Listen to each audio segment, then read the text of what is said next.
They said the birthmark was a curse. When Ianda was born beneath the crescent moon, wrapped in her mother's trembling arms, the midwife gasped. Across her back, from her left shoulder to the dip of her waist, a winding dark brown mark curled like a creeping root. The elder women exchanged glances. The midwife made the sign of the earthen cross and whispered, "The forest has touched this one." That was all it took. The next morning, the drums that usually welcomed new life into Nyemba fell silent. As Ianda grew, so did the whispers. Children were warned not to play near her. Their mothers clutched their charms tighter when she passed. Her mother, Madi, tried her best to shield her, covering her mark with thick cloth, keeping her indoors during festivals, feeding her stories instead of songs. But stories weren't enough. Ianda would press her ear to the clay walls and listen to the music of village life she wasn't allowed to join. Laughter, flutes, dancing feet, all things forbidden to her. One day when she was no more than 5, she wandered to the forest's edge. It was forbidden for children to enter, especially alone. But Ianda didn't feel fear, she felt drawn. There, among the roots and rustling leaves, she sat beneath a crooked baobab and sang. Just soft, tuneless hums at first. Then words. Then full songs her mother once whispered when no one could hear. The trees swayed. The wind answered. She felt for the first time not watched but welcomed. She began slipping away more often, finding comfort beneath the forest canopy. Sometimes she thought she could hear the forest humming. Faint at first, almost imagined, a gentle echo like the woods breathing with her. She would hum low, and somewhere deeper, a branch would creak the same note. She'd clap twice and a bird would chirp in rhythm. It wasn't every time, but enough times to make her sure. At home things worsened. At the market, women would hide their baskets when Madi approached. One man spat and called Ianda root-blooded. Even her cousins stopped speaking to her. Her mother cried often at night, not knowing Ianda was awake, listening. One evening, Ianda returned home with mud-streaked feet and leaves in her hair. Madi scolded her but couldn't hold back the tears. "They'll take you away if they find you in that forest. You don't know what they've done to others before you." Ianda didn't understand, not yet, but she didn't argue. That night, she hummed her lullaby again, curled under her thin blanket, but this time it was different. This time the hum came back. Louder. Clear. In perfect harmony. Not like the creak of trees or chirping birds. It was something real. A second voice, soft and full of warmth, echoed her tune and wove it into something older. Something that didn't just answer, it knew her song before she sang it. Ianda bolted upright, heart pounding. The room was dark. The night outside still. But the hum lingered in her chest like a heartbeat. She pressed her hand to the window, staring toward the tree line far in the distance. That was the night she stopped fearing her mark.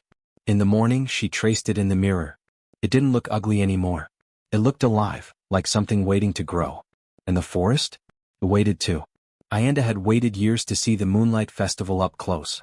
Each year she had watched it from afar, from windows or behind huts, hidden like a shadow.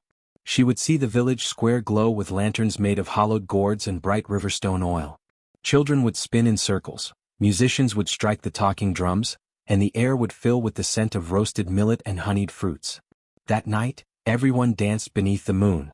Even the elders. Even the quiet. Even the cruel. But Ianda had never been allowed. Not the girl with the mark.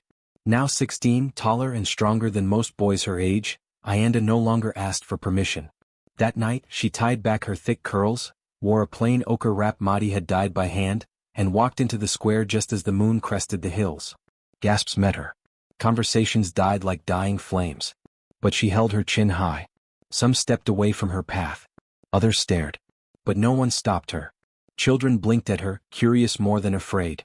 One little girl, Naya, barely 5, smiled at Ianda and reached out to touch her wrist. Ianda bent to meet her, warmth in her chest for the first time in ages. Naya's small hand touched Ianda's skin and the girl giggled. But by morning Naya was burning with fever. Her parents wept, calling it a forest sickness. The herbalists couldn't bring the fever down. Her tongue turned black. The villagers, already wary, didn't need more proof. It was her, they muttered. She touched the root girl. Her mother should have left long ago. The mark brings rot. Before noon, the council summoned Madi and Ianda. They stood in the ceremonial clearing, where judgments were passed beneath the great speaker's tree. 7 elders sat in a curved row with masks of animal bone and dyed bark. Ianda recognized most of them, men and women who used to eat from her mother's hands before fear turned them hollow. Her mother pleaded, She is my only child. She has harmed no one. She never asked for this mark. Elder Ta, narrow-eyed and sharp-voiced, stood. The mark chose her, Madi, and she brought the sickness into our celebration. The child may die. She only touched her. Madi cried. And still, said Elder Bulow, the tallest, the forest whispers louder around this girl. We have ignored the signs too long. There were no drums. No chants. Just a single sentence delivered with terrifying stillness. She is to be given to the forest. Gasps rippled through the gathered crowd. Even the youngest knew what that meant. The forest burial, a punishment of ancient times. Meant only for the wicked. Meant to silence. To erase. But, it was outlawed, someone whispered. Outlawed, Elder Ta echoed. But not forgotten. Ayanda did not cry. She did not shout. She simply looked to the crowd, hoping for a single kind face. Her uncle Duma, her mother's brother, stood at the front. His lips were drawn tight. His hands clenched. But when Ayanda's eyes found his, he looked away. The next morning, they tied her wrists with vine rope. Her mother screamed and fought and was pulled away. The villagers formed a path. Not one voice rose in protest. Ayanda walked with her shoulders square. The forest waited. At the edge, before they crossed into the trees, the procession paused. 2 guards flanked her. Elder Bulow walked behind, chanting in low tones. Then a voice cut through the hush, old, dry, familiar. It was Mwalamu, the hunter who had once whispered riddles to her when she snuck to the forest edge. His beard was white as ash and one of his eyes had gone blind. He leaned on his staff as he stepped close enough to murmur only for her. The forest remembers its own, he said. Ayanda's breath caught. Then they pushed her forward and the shadows of the trees swallowed her whole. They made her dig her own grave. It wasn't deep, just enough, they said. The 2 guards didn't speak much as they forced her to claw through damp earth with bare hands. Her fingers bled. Her knees ached. But she did it. With every scrape of her nails against soil, she wondered if the forest was watching. If it remembered what Mwalamu had said. The air was thick with silence. Even the birds had stopped singing. When the pit was wide enough, they told her to lie down. She did. Her arms were still tied. Her heart beat steadily, not fast, not slow. She stared at the canopy above. Sunlight filtered through in golden stripes. It looked beautiful, like light trying to touch her one last time. The guards took one last look. Then they shoveled soil over her legs. Her waist. Her chest. Her face. Darkness took her. She remembered the sound of dirt falling like heavy rain. The sudden weight pressing on her lungs. The cold of the earth. Then nothing. But Ayanda did not die. The earth shifted, not away but inward. The roots of nearby trees stirred like waking limbs. Thin tendrils reached down, curving beneath her body like cradling arms. Where the soil should have choked, it instead made space. A pocket formed. A breathless cocoon. She should have suffocated. Her lungs were full of silence. But her body remained still. Warm. Something touched her skin, not a hand, not quite. It was soft, wet, luminous. Sap, glowing faintly gold, oozed from the surrounding roots and trickled along the scratches on her arms, across her bruised ribs, down to her ankles. Wherever it passed, the pain eased. Wounds closed. Blood vanished. Hours passed. Or days. She didn't know. In the dark beneath the soil, Ayanda dreamed. But they weren't dreams of her own making. She saw glimpses of women with faces like hers singing in groves, of men kneeling before massive tree trunks, of children dancing in moonlight wearing crowns made of woven vines. She heard voices, many layered and sorrowful. They spoke not in words but in feelings. They mourned. They whispered her name. And they wept. Ayanda's eyes opened slowly in the pitch black. She should not have been able to see, but she could. Faint golden outlines, pulsing through the web of roots surrounding her, lit the hollow like veins of life. She tried to breathe. But her chest did not rise. Panic surged. Her lungs didn't move. No air. No breath. Yet she was alive. Her heart beat, slowly, like a drum remembering a rhythm long forgotten. She touched her chest, her neck. Her skin was warm. Her fingers moved. I'm alive, she thought. But I'm not breathing. She pressed a hand to the earth above. It was soft like wet moss. The roots parted as though they'd been waiting. Loosened earth crumbled. Her hand broke through. Then her head. Light blinded her. The sun had moved, it must have been days. She pulled herself out slowly, trembling. Her arms, though healed, felt unused. Her legs barely held her. She collapsed beside the shallow grave, gasping, though not for air. Just for sound. The forest answered. It sighed through the trees. A low, morning hum surrounded her. Branches swayed though no wind blew. Leaves whispered her name. Ayanda. Ayanda. She curled into herself, shaking. She should have been dead. They buried her. She had felt the dirt, heard the silence, known the cold, but the forest would not let her go. She crawled to the nearest tree and pressed her ear against the bark. It beat, not like a heart but like a drum. A deep, ancient rhythm. It matched hers. She placed a hand on the roots and they curled slightly, gently, like fingers responding to touch. Everything in her told her this should be terrifying. But it wasn't. It felt like home. Birds returned overhead. Tiny blossoms bloomed around the grave. From the crook of a nearby tree, a single glowing drop of sap fell, landing on the back of her hand. Where it touched, the mark on her back warmed. Not burned. Just warmed like sunlight through skin. She closed her eyes and whispered, "You heard me." And the forest hummed back. Ayanda wandered. Not aimlessly but like someone being guided, gently, invisibly. The forest did not stay still anymore. The path behind her changed. The roots beneath her shifted. Where once there was a thorny thicket, now a soft bed of moss stretched in welcome. Where brambles would have scratched, they instead bent aside. And always the air pulsed with that same low hum, like the world breathing around her. On her second night, she curled near a tree that leaned its trunk low, branches cupped to form a shelter. The wind didn't reach her. The cold never came. Vines draped down to shield her eyes from moonlight, as if they wanted her to sleep. She did. And when she dreamed, the forest spoke. Not in a voice but in impressions. Colors that bled into feelings, sounds that carried meanings. She saw herself walking barefoot, through a forest not unlike this one but older, wilder. Her skin glowed. Her arms shimmered with bark-like patterns. Around her animals bowed. Trees bent. She stood in a circle of flame-red blossoms, and unseen voices chanted, "Daughter of bark and blood." The forest remembers. The forest returns. She woke with the taste of sap in her mouth. By morning she was not alone. A bird with feathers the color of wet stone hopped beside her and dropped 2 ripe berries into her palm. It stared into her eyes, unblinking, curious, then flew off. Later, a wild dog emerged from the underbrush and set a rabbit down near her feet before retreating into the shadows. Ayanda didn't question it. She simply accepted. Everywhere she stepped, the world responded. When she slipped on damp earth, thick roots rose to steady her. When night fell and she had no fire, mushrooms lit in soft blues and greens like scattered stars. Their glow clung to her skin, weaving patterns across her arms, down her legs, like markings painted by unseen hands. She bathed in rivers where the water turned warm at her touch. Butterflies landed on her fingers. Trees dropped fruit into her lap. The forest was not her prison.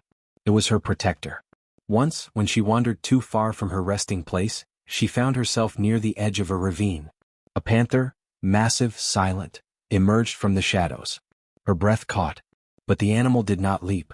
Instead, it padded close, rubbed its head gently against her thigh, then walked ahead, pausing often to glance back. She followed.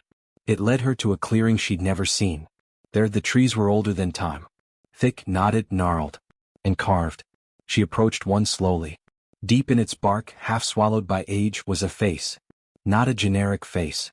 Her face. Wide eyes, broad nose, full lips. The same mark curved down the side of the carved shoulder. The mouth was slightly open as if mid-song. She moved to the next tree. Another carving. A woman, eyes closed, arms lifted to the sky, vines braided through her hair. She found 12 in total, each with variations of her features. Not perfect mirrors but echoes. Sisters. Mothers. Ancestors. All marked. All remembered. Ayanda stepped back, heart thudding. She turned slowly in the silence. The panther sat nearby watching. "I'm not the first," she whispered. The leaves above rustled in agreement. Later that night, as she lay within a ring of trees that leaned toward her like protectors, she thought of Nyamba. The fear in their eyes. The whispers. The burial. They called her cursed. But here she was cradled. Federal sheltered. Guided. They feared her mark. But the forest worshipped it. She let her body relax. The branches above rocked gently, creaking like lullabies. Somewhere beyond the trees another panther roared, a sound of claim, not threat. Ayanda closed her eyes. For the first time in her life she didn't feel like she had to hide to be safe. She was exactly where she was meant to be. The trees led her there without a map, without a path. She simply walked where the forest nudged, where the roots felt soft beneath her feet, where the vines opened like arms. 4 days, perhaps more, she traveled deeper, where the trees grew older and the light dimmer. The air was thicker but not suffocating, heavy with memory, rich with something she could almost taste. She felt it before she saw it. The Whispering Grove. It wasn't marked by signs or symbols. Just a hush, a sacred quiet. Not silence but reverence. The kind of stillness that made your skin listen. She stepped into a wide, circular clearing. The canopy above arched like a cathedral. Moss blanketed everything. Strange trees grew here, thick and pale, with trunks so wide they dwarfed huts. They bent toward the center, as though bowing to something unseen. At their base, small stones sat in perfect rings, almost like graves. Then the whispers began. Not words, not yet. Just a low murmur. The sound of breath through soil, wind through bones, song through memory. Ayanda took one cautious step forward. The moss underfoot was warm. Another step and the air shifted. Colder. Then warmer. Then full. Figures began to form between the trees. Not solid. Not fully spirit either. Women stepped forward first, long hair tangled with twigs and roots, skin the color of clay, eyes glowing like firelight underwater. Some were young. Others wrinkled like river stones. All of them had the mark. Each woman looked at her. No one spoke. Then, together they began to hum. The sound vibrated in Ayanda's chest. It was low, deep, rich, a harmony of mourning and triumph. It wasn't sad. It wasn't joyful. It was something older than both. A welcome. A return. They formed a slow circle around her. Their lips moved. Her name passed between them like wind. Ayanda. Ayanda. Ayanda. One stepped closer. A tall woman, face lined with years, eyes the color of rain. She reached out and touched Ayanda's cheek. Her fingers felt like mist, and yet Ayanda felt warmth. You carry us, she said, her voice like crushed leaves. The mark is not curse, it is call. Another spirit spoke. We were buried, forgotten. But we sang beneath the roots. We grew into the bark. We waited. Ayanda's legs trembled. Who are you? Mothers, they said as one. Exiles. Healers. Daughters like you. The grove darkened. Shadows moved like liquid. Then Ayanda saw it, visions dancing through the mist. A young woman with the same mark leading others through the forest. A village burned behind them. Children clutched her skirts. Elders limped beside her. But she walked without fear. Roots parted for her. Trees bent low. The scene shifted. That same woman, older now, pressing her palm to a massive tree. Her mark glowed and the bark lit beneath her touch. A sanctuary formed. A hidden world. The Whispering Grove. A place for the thrown away, the silenced, the buried. Ayanda fell to her knees. The spirits surrounded her. She was your ancestor, one said. She passed the blood. The bark. The voice. Another whispered, the forest waits for its heir. Ayanda's back burned, but not in pain. The mark had begun to pulse. Light poured from it, casting shadows upward. The hum rose louder. Trees groaned. Roots stirred. Then something moved behind her, slow, deliberate. A thick root, pale and twisted, rose from the earth. Another followed. And another. They curled, spiraled, and formed a shape above her head, a circle, open like a crown. It lowered onto her brow. When it touched, her vision shattered into gold. She saw through bark. Through time. Through every seed planted, every root buried, every name forgotten. Then silence. When she opened her eyes again, the spirits were gone. But the warmth remained. The whispers echoed in her blood. She stood in the center of the grove, wearing the crown made of living root. The forest had chosen. Nyemba began to crack the moment they put Ayanda in the ground. At first no one noticed. A few missed rains. A strange stillness in the mornings. The birds no longer gathered near the wells. The children's laughter, usually echoing through the fields, became rare, subdued. Then the changes sharpened. The yam crop withered overnight. Once green vines turned brittle and gray. Goats miscarried. Chickens stopped laying. The river, once constant and singing, sank lower every day until the mud cracked and fish gasped in pools too shallow to save them. The villagers whispered, then accused. First it was the weather, then witches, then rival clans. But in their eyes, behind closed doors, fear bloomed like rot. One morning, the village awoke to find the sacred baobab at the center of Nyemba split down the middle. Its inside was hollow, blackened, burned from within, but no fire had touched it. The tree that once shaded generations now stood like a corpse. Old women wept. Men knelt before their ancestors' stones. Elder Ta gathered the council under the meeting tree, though now it too had started to lean. He spoke with clenched jaw. We must not speak her name. This is not her doing. This is drought. Nature turns sometimes. But Elder Bulow, the tallest of them, looked uneasy. Nature listens. And we turned her away. When another week passed and a child died from a snake bite no healer could explain, the silence broke. We must go into the forest, the people cried. Beg the spirits. Speak to whatever watches us. No one returns from that place, one elder warned. They buried her there, another replied. It began with her. It must end with her. So they sent a scout. One of the youngest hunters, clever-footed, known for his calm. They tied protection beads around his arms, gave him dried meat and a whisper blessing. He walked past the trees without turning back. He returned at dawn 3 days later, barefoot, shaking, covered in green dust. They found him at the edge of the fields, curled like a child, eyes wide and blank. His skin was marked with scratches, not from claws but leaves. Thin, deliberate. The way a mother might mark a child she didn't want to forget. They carried him to the elders. When he finally spoke, it was a whisper through cracked lips. She lives, he said. But not like before. What did you see? They asked. He stared at the horizon. Eyes of bark. She walks with the trees. She is the trees. They pressed him for more, but he only shook his head and began to laugh, the kind of laughter that frays at the edges. The council panicked. They ordered sacrifices. A goat. Then a cow. They burned sweet herbs in the center of the square and poured palm wine into the dirt. Still the rain didn't come. The people pleaded. Some went to the edge of the forest with gifts, calabashes of honey, woven cloth, music from trembling flutes. But the forest gave no sign. It didn't roar. It didn't rage. It simply closed. Birds no longer flew overhead. Breezes never crossed the trees. The boundary between forest and village became a wall of quiet. And so Nyemba suffered. The people who once turned their faces from Ayanda now pressed their foreheads to the soil and begged forgiveness, not from the gods but from the roots. From the trees. From the one they buried like waste. Children whispered stories of the root girl who had grown tall like a baobab and now watched them with wooden eyes. But the forest stayed still. It didn't need to strike. It only needed to turn its back. They saw her before they believed it was her. It began with the wind. A strange, pulsing wind that moved in one direction, from the forest toward the village. The trees did not sway but the grass flattened. Dust swirled in spirals. Chickens scattered. Even the dogs whimpered and ducked into corners. Then came the thunder. Not in the sky, beneath the ground. A deep, rhythmic rumble that rolled beneath Nyemba like the breath of something vast waking from sleep. Huts trembled. Pots cracked. The well water rippled.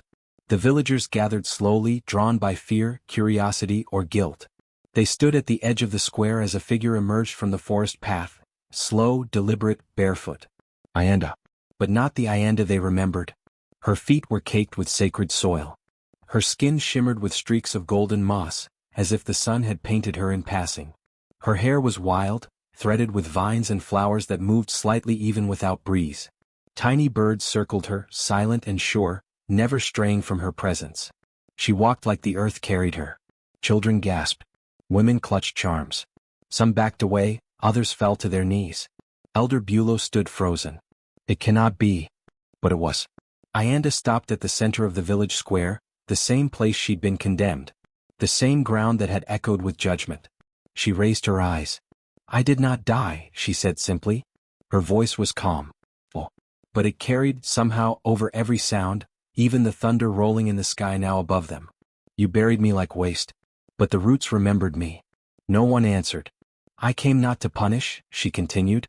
I came for truth. The clouds above cracked with lightning. It struck a nearby tree, splitting it in half. Yet the rain held. Ayanda didn't flinch. Elder Ta stepped forward. His hands trembled. You carry a power not meant for people. You speak with the forest as if it were your kin. She looked at him, unmoving. It is my kin. She turned slowly, addressing everyone. You called my mark a curse. You sentenced me by a law older than any living soul here. But do any of you remember where that law came from? Why it was ever made? No one answered. A baby began to cry. Ayanda raised her palm. A single vine lifted from the earth and gently curled around her wrist, then dropped back down.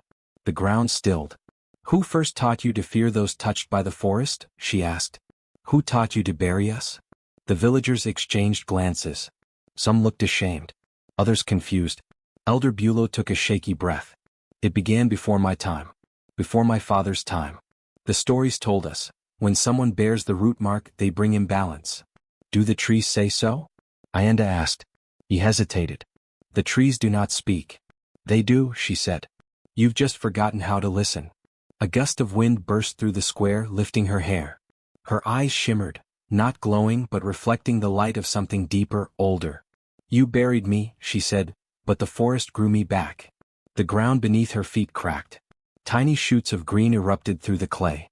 "I seek no revenge. I carry no fire." She stepped closer to the elders and they, one by one, lowered their eyes. "I only ask, who was the first girl you buried? And why?" Silence. Then from the back of the crowd, a voice, quivering and ancient. "I remember."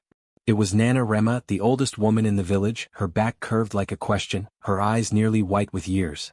She stepped forward, leaning on a carved stick. "It was your grandmother," she said. Gasps rippled. Elder Ta muttered something under his breath. "She saved us once from a drought. She healed the fields. But then she fell in love with a man from the river clans. The council said it was betrayal. They feared her power. Feared it would shift loyalty. They buried her." Nana Rema looked into Ayanda's eyes. "And when your mother was born with the mark, they watched her. When you came, they couldn't ignore it." Ayanda closed her eyes. So it was not the forest that cursed her blood. It was fear. Human fear. She turned once more to the crowd. "The forest lives. And it remembers what the people forget. But it also forgives." She stepped back. "I will not stay where I am not wanted. But I will not let you forget me again." Then as thunder cracked once more, she walked away. And with every step, the grass grew greener behind her. The forest led her to the truth. After Nyemba's confession, Ayanda didn't return to the village. She turned back toward the trees, silent and heavy with the weight of names never spoken. The wind no longer whispered, it carried something denser. Grief. Recognition. 4 hours she wandered. The sun moved across the sky, but Ayanda didn't notice. Her feet led her without question. Somewhere deeper, older, where the trees grew thick enough to steal breath, where the roots formed natural steps downward, and the light above faded like dusk. Then she found it. The tree stood wider than any she had ever seen. Its trunk split at the base, forming a cradle in the earth. Moss blanketed its sides like a shawl. Flowers grew only on this one tree, pale blossoms that glowed faintly, pulsing like heartbeats. Ayanda dropped to her knees without knowing why. She placed her hands on the soil. It vibrated, faintly, steadily, not as thunder but as memory. The mark on her back warmed. Her throat tightened. The tree did not speak in words. It simply opened itself. Visions came. A woman, tall, strong, marked like Ayanda, standing before the same council. Crops dead behind her, villagers desperate. She raised her hands, chanted something, and clouds gathered. Rain fell. People cheered. Children danced. But she turned, and beside her stood a man with River Clan tattoos. He took her hand. Then came judgment. Accusations. Elder men with fire in their eyes. The woman wept but did not beg. She stood tall as they dragged her to the forest. She was buried here. Ayanda fell forward, pressing her forehead to the roots. "So it was never about the mark," she whispered. "It was about fear." They had called her cursed. But her grandmother had been powerful, and they feared that power when it reached beyond boundaries they had drawn in sand. They buried her not for danger, but for daring to love outside the lines of tribe and tradition. And they passed down that silence through generations. Made it law. Wrapped shame in ceremony. Ayanda's tears soaked the moss. "I would have sung with you," she whispered to the roots. "I would have followed you." A breeze stirred, soft and solemn. Then something shifted. A root beneath her hand curved slightly, then broke apart to reveal a hollow. Inside it, wrapped in a faded strip of red cloth, was a seed. Large, smooth, still warm. It pulsed faintly like it breathed. Ayanda held it close. It was alive. Maybe it had waited. Maybe it had listened all this time, buried like her, waiting for the right hands to carry it. She looked up at the tree. "I'll grow what they tried to bury," she said. Then, clutching the seed to her chest, she began to hum, a song of mourning and memory and promise. And the tree hummed back. The forest was done waiting. Ayanda stood once more at the edge of Nyemba, but she did not come alone. Behind her, the trees bent forward as if listening. Roots thick as arms curled at her heels. Vines draped her shoulders like robes. The seed pulsed in a pouch across her chest. The sky was overcast. No birds sang. No children played. She stepped into the village square where the elders waited, cloaked in nervous silence. The villagers stood around them, watching. No one moved. No one dared. Ayanda raised her voice. The forest does not forget. But it is willing to forgive. If balance is restored. Elder Ta stepped forward, fists clenched. You come with tricks and vines, pretending to speak for nature. But it was your kind who brought shame to this village. You. Ayanda raised a hand. The ground beneath Ta trembled. He fell silent. I come not to destroy, she said, but to end the rot. For years your council ruled through fear. You buried power. You buried truth. And when you could not bury it in silence, you buried it in soil. She turned slowly, speaking to the people. You were told we were cursed. That the mark meant danger. But it was never a curse. It was heritage. It was memory. The villagers murmured. Some nodded. Others wept. Ayanda turned back to the council. The forest demands balance. So you are given a choice. She lifted her hand again. Roots erupted from the earth like serpents, twisting, alive, breathing. They slithered toward the council members. One man fell back. Another tried to run. The roots followed, fast and sure. Surrender your power, Ayanda said. Confess. Return the village to its people. Elder Ta spat. Never. We are protectors. The forest has seen your protection, she said coldly. He screamed as the roots wrapped around his ankles. The ground split. Earth opened in a yawning groan. Ta clawed at the dirt as he was dragged downward, his words choking into silence. Only his beaded necklace remained, caught on a stone. Another elder, trembling, fell to her knees. I confess, she said. We were taught to fear the bloodline. I voted for the burial. I regret it. The roots near her stopped. They uncurled. Receded. Ayanda nodded. That is the beginning. One by one some confessed. Others stayed silent, too proud or afraid. The roots moved with purpose, curling around ankles, necks, waists, pulling liars into the very soil they had once used to silence others. Then only one remained, Elder Bulow. The tallest, the quietest. He stood, eyes closed, as the roots wound around him slowly. Ayanda watched. The forest rumbled, hungry. But she raised her hand. Wait. The roots stopped. She walked to Bulow, face calm. You buried me with your silence. But you also doubted. You asked questions. You remembered. Bulow opened his eyes. I was a coward. Yes, she said. But not a cruel one. She placed her hand on the roots binding him. They shrank back into the earth.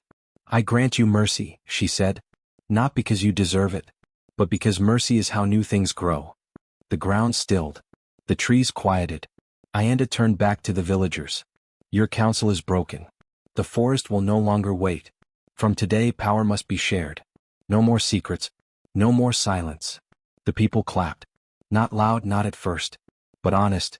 Thunder rolled, but no rain fell. Ayanda looked up. The forest had judged. And it had allowed her to lead. Ayanda no longer walked as she once had. The soil remembered her steps now.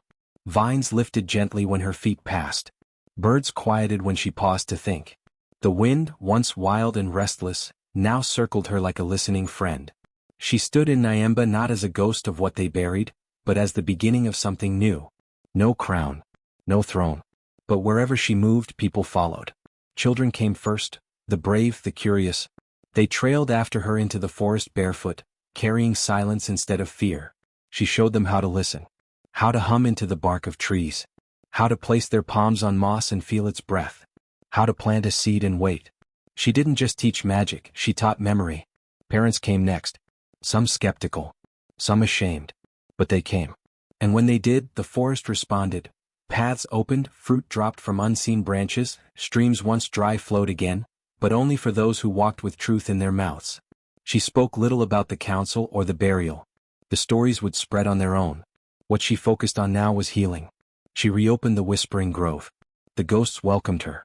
So did the roots. They became her council now, spirits of the once buried, the once banished, now the foundation for the village's rebirth. The people asked if she would lead them. She said no. I do not lead, Ayanda said.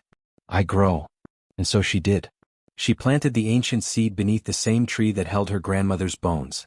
From it sprouted a new tree, small at first, with bark the color of her skin and leaves that shimmered gold at dusk. It hummed when touched. It pulsed with life even in stillness. They named it the Root Mother Tree. And Ianda stood beside it year after year, barefoot and open-eyed, watching a village once cracked by fear blossom into something green and bold. But though her body stood among them, part of her was always beneath the soil, in the hush between footsteps, in the rustle between leaves, in the dreams that visited children when they dared to hum under moonlight. She had returned. But she had also remained. Forever rooted. Long after her hair turned silver and her name echoed more in story than in shout, the storytellers came. They sat beneath the Root Mother Tree, now massive and swaying like it breathed. Children gathered, wide-eyed and barefoot, their skin painted with mud in the shape of twisted roots. The storytellers spoke of a girl who was buried alive, not as punishment but as prophecy. Of the trees that held her. Of the mark that glowed not with shame but with inheritance. She was called cursed, they said, but the forest called her kin. Old women leaned close to bark and swore they heard humming. A melody like wind woven with memory. One such woman, bent with age and thick with knowing, placed her ear against the bark. For a long moment she was still. Then she smiled. "I hear her," she whispered. "What does she say?" a child asked. The woman's eyes shimmered. "She sings." And just before night fell they all heard it, faint, gentle, unending. A lullaby rising through the roots. A voice that would not vanish. They had buried her in silence, but the trees made sure she would be heard forever.